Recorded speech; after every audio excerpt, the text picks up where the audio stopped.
Good morning, everybody. All right, I'm trying to get this set up.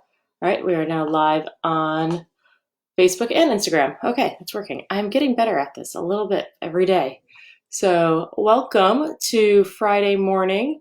Today is April 3rd. If anybody's having a hard time keeping track of the days, I know sometimes I am. Jim's coming in just a moment. He's making coffee and tea for us as we're running a little late this morning. Hey, case in point, we're glad you're here. Thanks for joining us. Send us a wave if you're with us. So here we go. It's Friday, coming in. Thank you. Add barista. Right, all the jobs that we're all trying to do. So we are at the end of week 3 for us. For some of you, it's maybe week 2.5, a little bit after that, or not. So good morning, and here's what's been on my mind today. I think this week has been our hardest week yet. I would have thought that by week 3 we were be more in a groove and things would be getting better and easier for us. And in some ways it did. In some ways it didn't. I think this was when it comes to a point of technology use for our kids today. This week, it's been the hardest week. I am somebody who's been somewhat I'm not super locked down on technology use for our kids. And I've got them pretty locked down and, they need to ask permission to get on a screen. I want to know what they're doing on a screen. They just can't be randomly playing games. They have to earn their Xbox time, which they don't really get during the week. It's usually only on the weekends that they can play those. And the first 2 weeks, I don't know if you remember, for us, we didn't have online school. They were just given 2 weeks worth of assignments that they just had to get done, which had them doing schoolwork and homework every day from about 9 to 4 every day, trying to get it all accomplished, which was hard. And I feel like sometimes all I do is complain because nothing is effective on either side. I was really looking forward to when they launched online school for our kids this week. And that was super helpful, and thinking it was going to be okay, I'm not going to have to be on managing all of these assignments. I'm not going to have to I can actually go back to work. I mean, I was thinking of trying to take on some new private practice clients, just trying to, be supportive and help people out there who need more help. And thinking about from an income way where, a lot of my job went away from training and working in schools. And this week, I had to be more on top of the kids than I have in the last 3 weeks, where they are now on screens all day. And mostly what they're doing, and I'm managing, is watching them talk and chat with their friends during their class period times. Sometimes the teachers are present, and when their teachers are present, I'm totally fine with them being on. But a lot of times the teachers aren't present. It's just the time when the kids are supposed to be working in that period.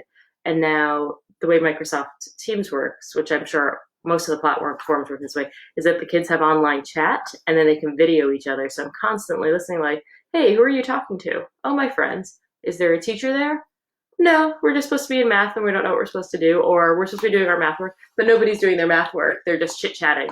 And so now I'm And some of it has to do with our expectations, right? And I think that's kind of where we want to try to get to, is that, we were so relieved to hear after 2 weeks of being elementary and middle school teachers that we were going to have some help, like the cavalry was going to come and we could go back to our jobs, and that we'd have our kids would be with their teachers from 9 until 3 o'clock, and they would be getting instruction, interaction from the teachers, people that actually know the area of a trapezoid and all these things. And so that hasn't turned out that way. And so our expectations were far from where reality was. And so, some of that was on us. I think that we just were thinking that was going to be more like online school that we hear from other schools.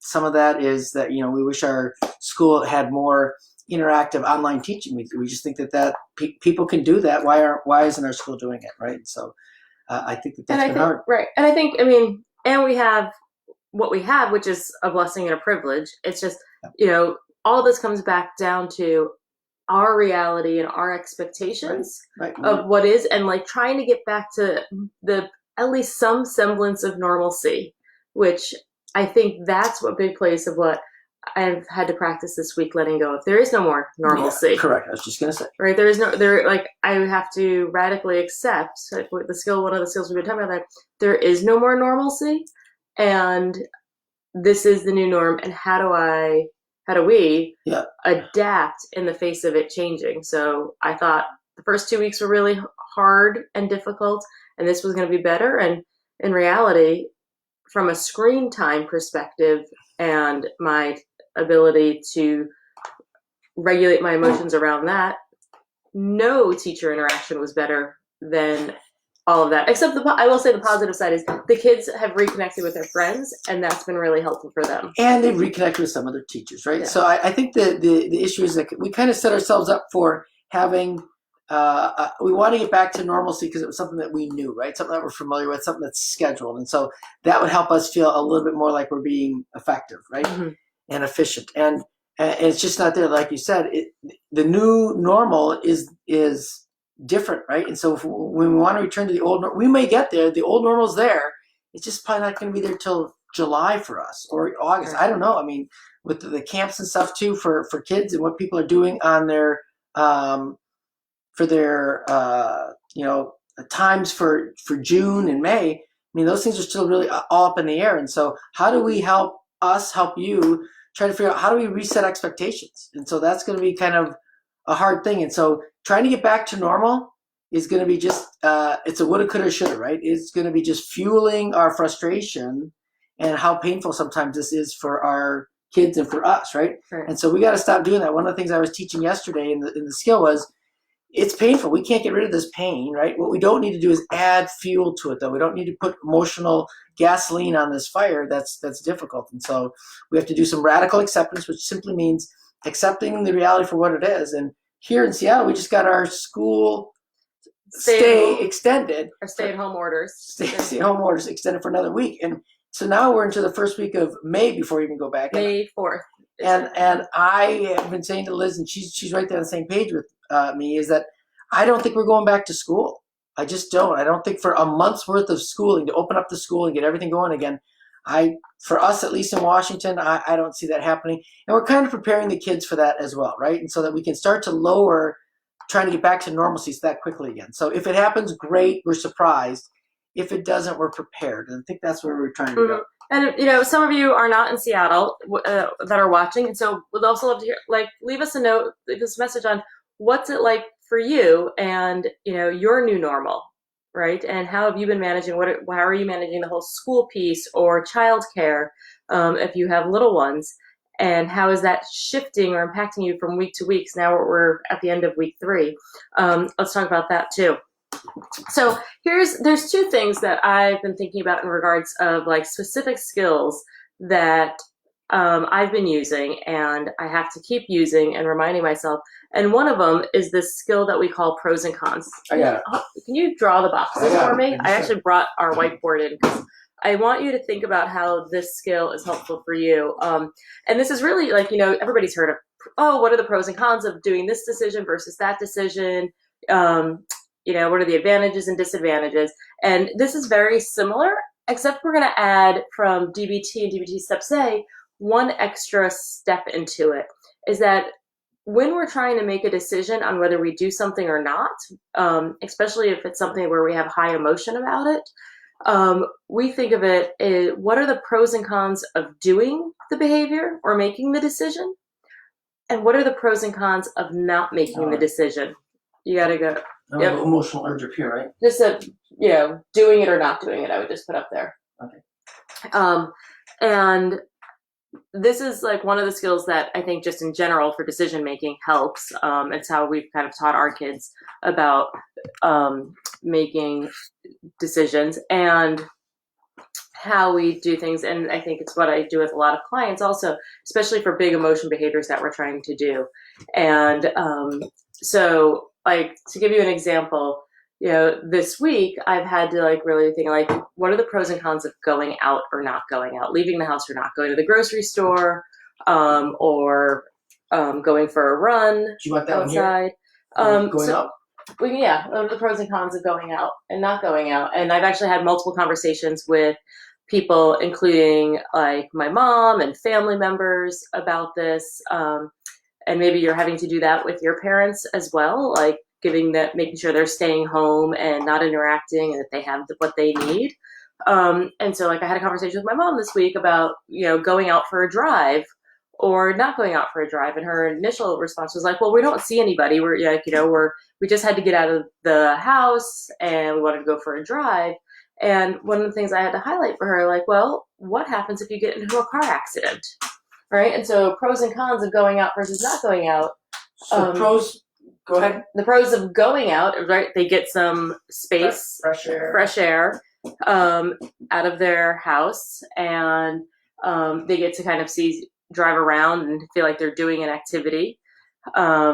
They get some joy from, the scenery where they like to go and looking at houses and the water where they are down in Florida. Okay. Can people see that?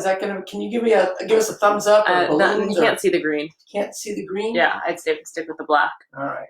Stick with the black. And then the other side is here. Do you have it? It's right here somewhere. Welcome to our office of all stuff everywhere. But then there's the cons of going out, right? And my big one is, what if you get into a car accident? Because if you get into a car accident, that means you have to go to a hospital. And it's the last place I want my mom to go at this point.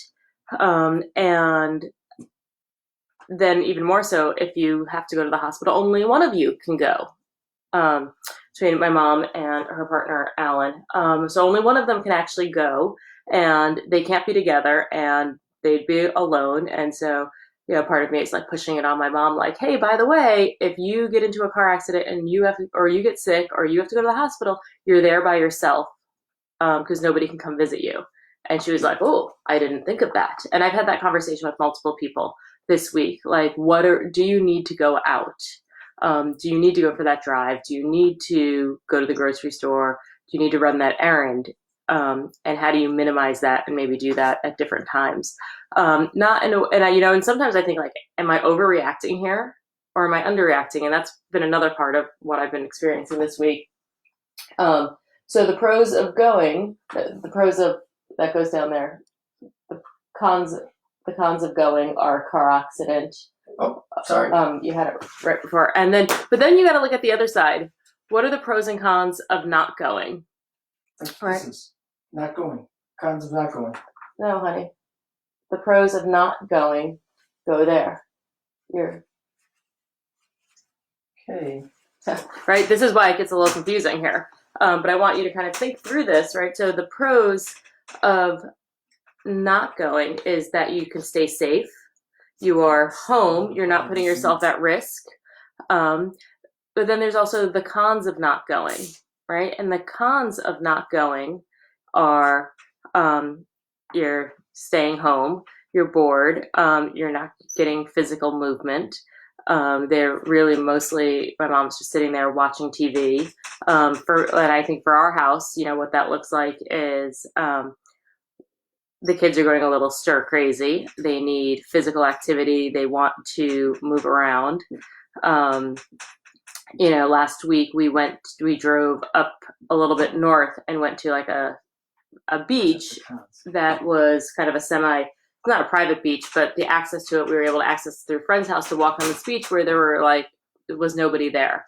And compared to the beach and the parks around our house, where they're like over flooded, you'd think it was like a normal summer day, the amount of people who've been going down there. So we've been looking at the, pros and cons of that. And then I've got some medical things where I have an autoimmune disorder. And now I'm thinking a lot about like, okay, what are the pros and cons of me leaving the house there? And so going through doing this pros and cons, so like the pros of not going are staying home, safety. I put all of us at less risk for us going out. From like not getting in a car accident, not for me, or any of us catching the virus or getting sick because of my autoimmune disorder, and all the reading I've done on that makes me a little bit more nervous now.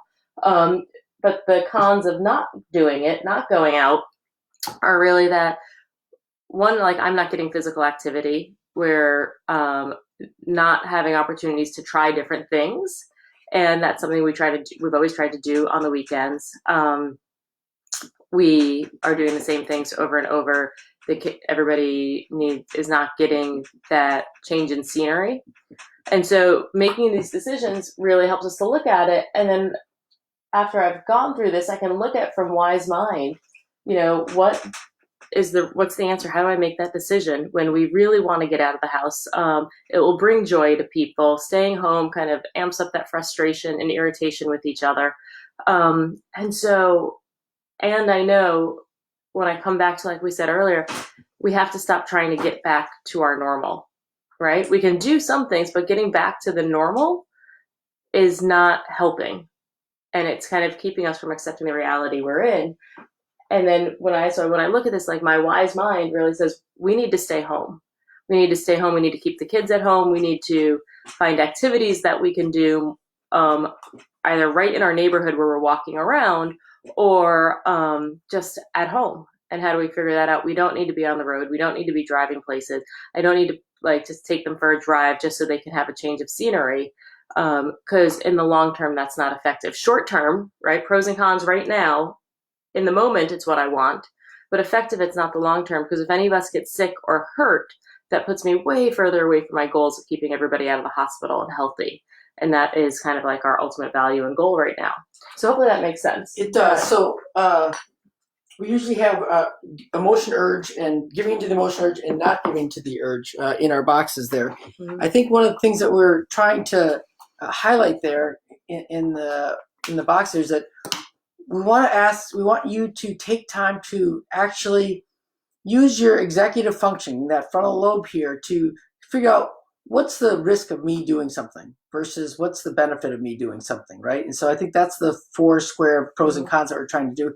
And this is one of our crisis survival skills. This is when our emotions seem to be getting really running high above that 65 we talked about last week, right? Our own internal thermometer, our emotions are running high above that. And what we're trying to do is figure out, am I making this decision in emotion mind or am I making it in wise mind? Because we really do want to get back to, and my head's in the way, we really do want to get back to wise mind. Can I make this decision without providing risk into my family or to everything else? And so like what Liz was saying is that, she's going to be susceptible. And so we're kind of shutting down her ability to go out. And so that's no longer even on the table.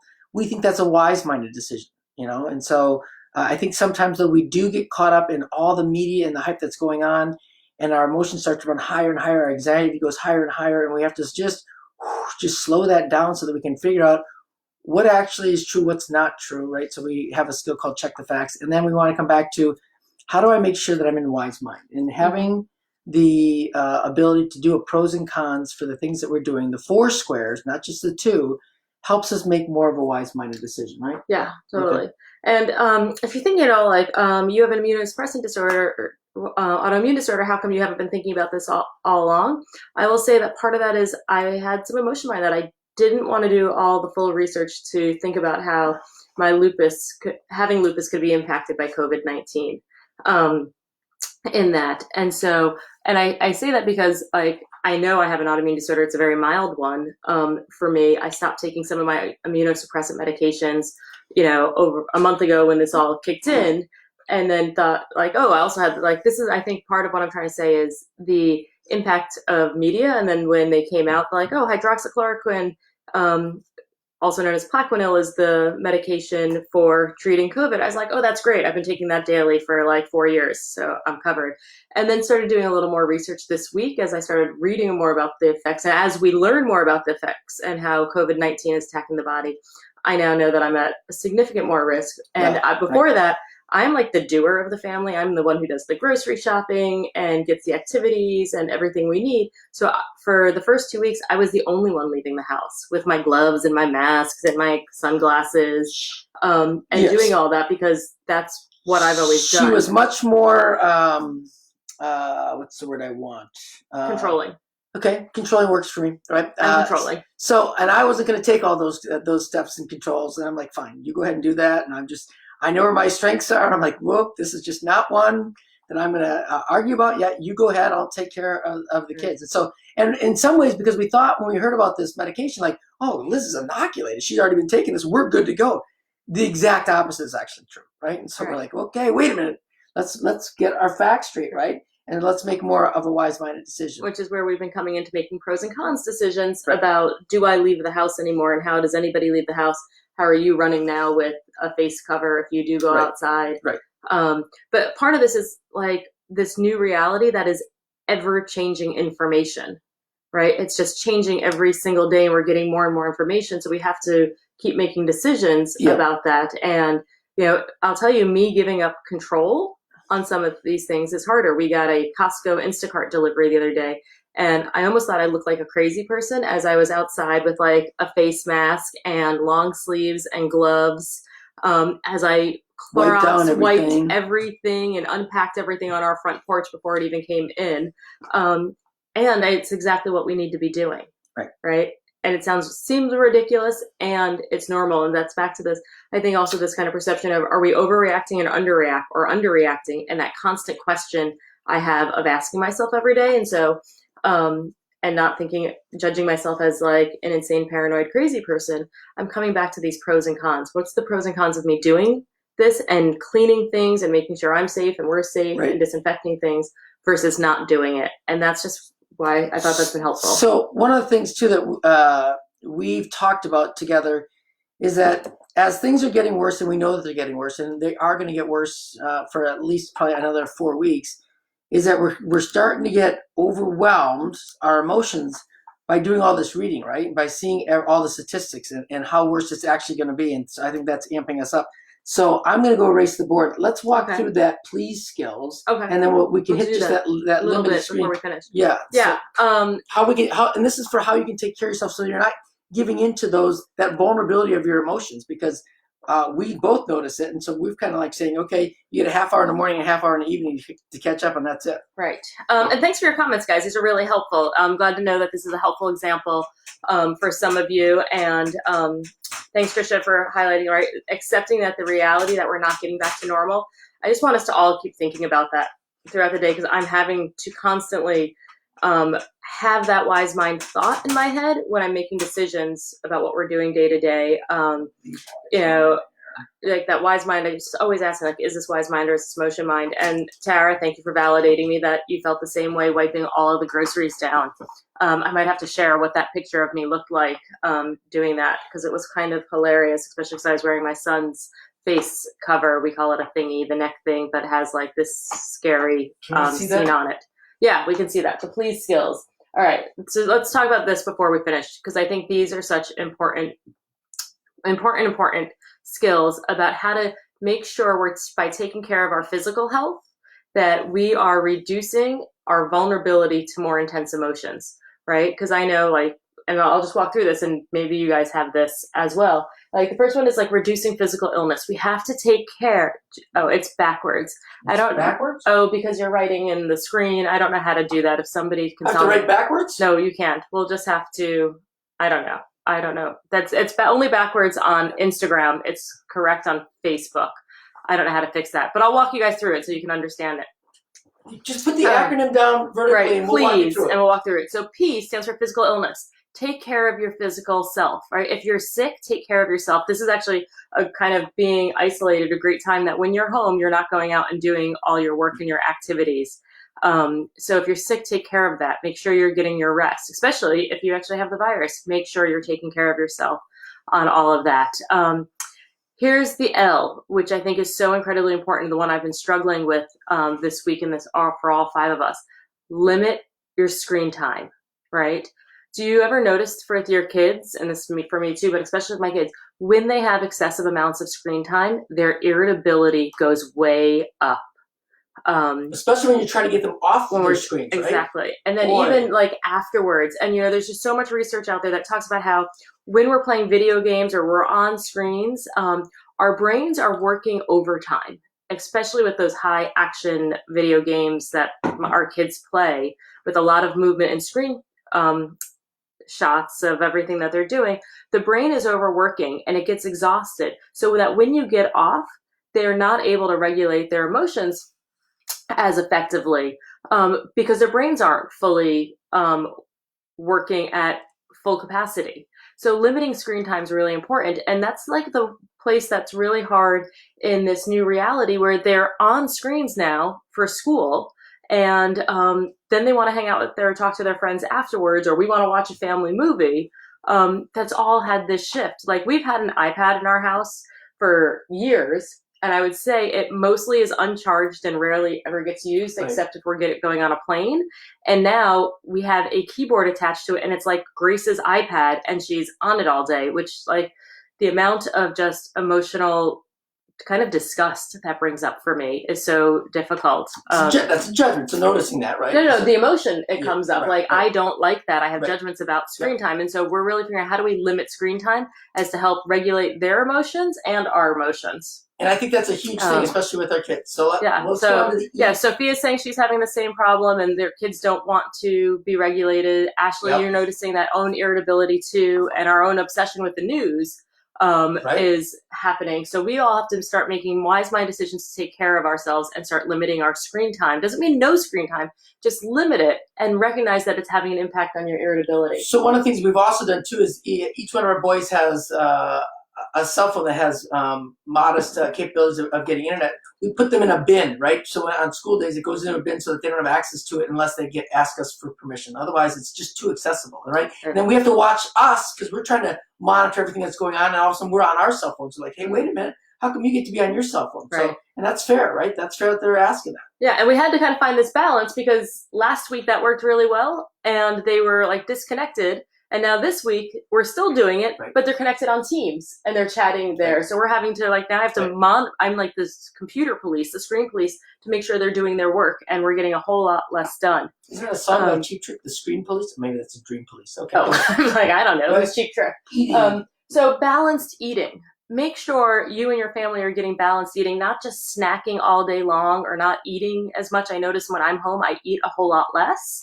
But when I don't eat, I'm like, I am the picture of hangry and irritability if I don't eat. Yeah. We always joke around that I'm much better about this now because I do it, but I always sometimes have to say to Jim, like, hey, by the way, I'm going to be hungry in an hour. And that's like his cue, like, oh no, we need to find her food or we're all going to be feeling the wrath. Is kind of how we think about it. So, and so I think that is just something we have to make sure you're eating, make sure your kids are eating, but not a balanced way, not overeating or undereating on that. And not junk food and just candy, right? So yeah, and not just like straight carbs or things like that. Or when I don't want to be the lunch lady, I mean, how many of you are struggling with the fact that now you are cooking 3 meals a day for your family all day and having to deal with that and then clean it up? I'm constantly cooking or prepping a meal and then cleaning it up. And then another reason I'm getting no work done at all. So we want to have balanced eating. Avoid mood altering drugs, right? I'm going to hope, maybe that's for the kids or what we're doing with them, but this really means like decreasing your emotional vulnerability by not avoiding mood altering drugs. And this may be, whatever you use, marijuana or alcohol or other medications, noticing that it just impacts your emotion regulation, and I keep hearing so much, and we've even talked about this, like, the virtual happy hours, and how much have you increased your alcohol intake as a way of trying to cope, but maybe it's also impacting your emotion regulation and your vulnerability to your emotions. So just kind of being mindful of that.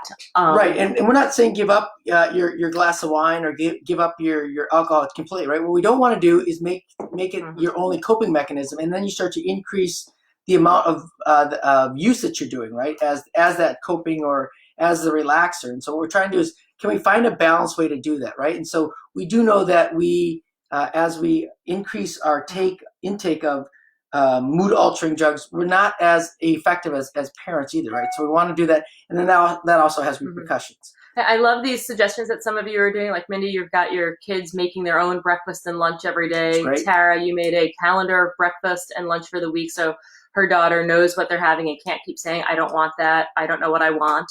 Those are great ideas, guys. I'm going to try to do that. We tried to do that with, they're going to make lunch, but then Well, they're so far behind in their schoolwork that I want them to get caught up, so I keep doing their lunch. They have helped some, right? So Yeah. I think that's good. So let's go to sleep. Okay. So balanced sleep. How many of you are getting enough sleep? Right? Or are you on your phone at bedtime?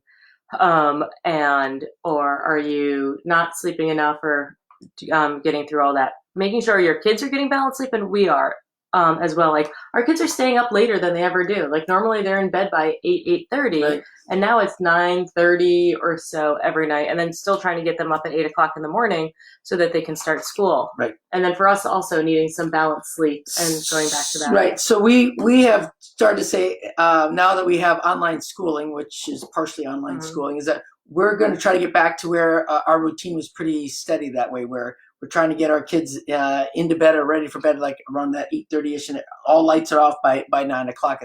And we need that too, right? And so that's really important. I saw that Sophia Hall has actually talked about having her team make dinner once a week, which is a great idea, right? And so we've kind of introduced that to moderate succse. Right. And again, I'll tell you why it's not working, because of my control. Like I'm really trying to work on the control piece in that it is just easier for me to make dinner. I don't do a whole lot. I don't get all my other work done, but to sit with somebody and help them figure out what to make and how to make it, and the extra time would take into that for anybody it feels like more effort for me. So I just then end up doing it. And I know that's again, the kind of short term of pros and cons of doing something versus the long term of trying to ease some of these frustrations I'm having. So I need to kind of practice tolerating and getting them to do more of that work and not just doing it for them. Right, Sophia, you said tonight's the first night your teen's making dinner and you're already stressed and it's only 7:30 in the morning. Right. Exactly. And so like, how do we sit through that stress to get the other outcome? So let me finish up with the E, because I think this is one is most so important. Right, getting some balanced exercise every day, at least 20 or 30 minutes of exercise every day for the kids and for us. Yeah. Prior to COVID-19, I had like gotten into this routine that for 7 weeks I was getting up at either 4:45 or 5:30 in the morning and going to a boot camp class 3 to 5 mornings a week. Yep. And since we've been at home, I have gone for 2 runs total. That's like all the exercise I've done, from going 4 to 5 days a week to twice in the last 3.5 weeks. And do that for your sanity, right? So I try to keep my running in, and I just feel so much better, and I'm more patient with everybody when I can get some of that exercise. So I do know that it does increase your vulnerabilities. And Liz not being able to go to the boot camp, as we say in our house, the grumpies kind of get, they start to build and build, right? Jacqueline had a really good point, is how do we maintain, or how do we get back to the police skills? So how do we make sure, what do we do to make sure this is going to happen, right? How do we do that? Right. And I think this is the thing that you have to schedule and plan it and make a habit of really thinking about these things every day. Because I always think like these are the most common sense skills. We all know we're supposed to be doing this, and they're the hardest to follow through on. So we really have to kind of work on that. You have I have to get back to scheduling that. All right, I'm not going to get up and go to the boot camp, and I have to get up and do the boot camp because they're all live and doing that. Our coaches are all doing from their homes now, and actually scheduling it and just doing it, right? And getting up. But it's hard. Like I'm trying to shift. The first 3 weeks was about what do I need to do for the family? How do I need to get everybody focused and online? And I've not been taking care of myself in this way. And so that's kind of my goal starting tomorrow and for next week, is to really get back to thinking about my please skills around, especially highlighting on limited screen time, eating, and exercise for the family. I think just proactively thinking about that, and perhaps this is kind of thinking on the fly. Wise mind says please, right? So schedule it. You're going to have to make sure that it's there, right? Be proactive about putting that there, so that you say, no, we're doing this, and do it ahead of time, because life happens during the day and things get busy, and you want to play that extra game of cards. You want to do a board game, or you're like, okay, there's just consequences of that, right? And so just stick to your plan of your please skills there. So I'm going to say wise mind says please. Yep, and schedule it, like especially for exercise. Put it in your calendar so everybody knows that this is what you're doing, just like one of the other regular meetings. Like we have all these meetings that Jim and I have to be in during the week, and where you're swapping in and out, and the kids know when we have meetings, they can't interrupt us. So we have to do that. Ashley, I love this. You're making a please poster for your house. Please, you guys are like the mega artists, and I love all the artwork that you guys do in your home. So please share that poster when you make it. Trisha, guilty of staying up too late because of all the unbalanced new roles? Or how many of you parents are going and actually getting your work done after the kids go to bed, and then you're staying up too late? Right. Or we try to check in with each other after the kids all go to bed. Right. And, it's hard because sometimes we're just really tired, right? And so, and when I get our sleep. So it's a tough balance. Yeah, I know we've gone late, guys. Yeah. Sorry, we wanted to make sure we got like these pros and cons skills to you this week, and the please skills also. So we hope you have a wonderful Friday, a great weekend. Come back and hang out with us on Monday morning again. Please leave comments for us, like the videos, and share them with your friends if you think they're helpful. And then just be skillful, right? Use your please skills to help manage some of your vulnerability and your emotions, and hang in there, right? Yeah. And then if you haven't had a chance to watch the DBT Steps A class we taught yesterday, radical acceptance. We taught the skill of radical acceptance and turning the mind. That's on our Facebook page as well, that you can just watch the video from there, or you can get it on our website. All right. Thanks, you guys, for have a great hanging in there with us. weekend. We appreciate all your comments. Go skillfully. Right, Enjoy your weekend. Bye. Every time you press that button.